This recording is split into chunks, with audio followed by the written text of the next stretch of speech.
સુરતમાં હત્યા સહિતની ઘટનાઓ રોજે રોજ વધી રહી છે, ત્યારે મૈદરપુરા પોલીસ મથક વિસ્તારમાં રેલવે સ્ટેશન પાસે રિક્ષા ચાલકની માથામાં કુહાડીના ઘા મારી કરાયેલી હત્યાનો ભેદ મૈદરપુરા પોલીસે ઉકેલી કાઢ્યો હતો। મૃતક શેરુ યાદવની પત્નીએ જ પ્રેમી સાથે મળીને પતિની હત્યા કરી હતી। પ્રેમમાં આડખીલી રૂપ બનતા પતિનું પત્નીએ પ્રેમી સાથે મળીને કાસળ કાઢી નાખ્યું હતું।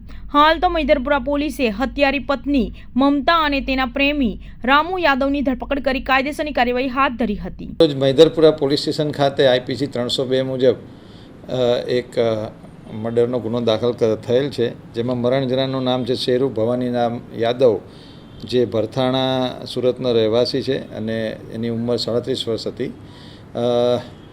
પોલીસે મૈદરપુરા પોલીસની ડિસ્ટાફ ટીમે ગણતરીની કલાકોમાં અને હત્યાની અંદર સામેલ 2 વ્યક્તિઓની ધરપકડ કરેલ છે। આની અંદર જે મરણ જનાર વ્યક્તિ છે તેની વાઈફ દ્વારા અને એ વાઈફનો એક ઈસમ જોડે અફેર ચાલતું હોવાના લીધે બંને ભેગા થઈને આ ઈસમની હત્યા કરેલી હતી।